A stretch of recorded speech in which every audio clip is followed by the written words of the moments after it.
method is a method of unsupervised learning that is used for group of data into key distinct cluster base. Also, it is divided into key groups clusters, where each data point belongs to the cluster with the nearest mean.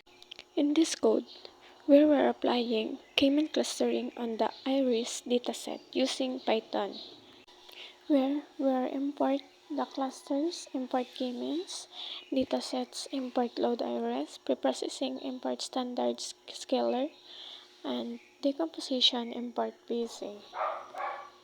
In this code, this is a processing technique that transforms the data to have a mean of 0 and standard deviation of 1 for each feature. The result, xscaled, contains the standard versions of the original data x. Each feature in xscaled will now have a normal distribution approximate. Apply K-means clustering.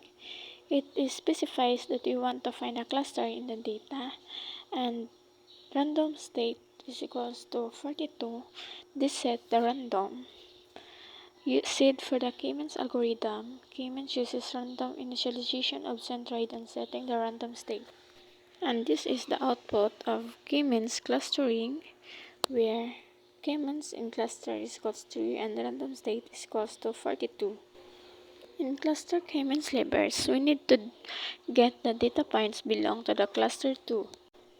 K-means cluster centers. This is number of rows is equal to in clusters, and the number of columns is equal to number of features in the data. In this code, performs K-means clustering on dataset and visualize the result using the principal component analysis for dimensionality reduction.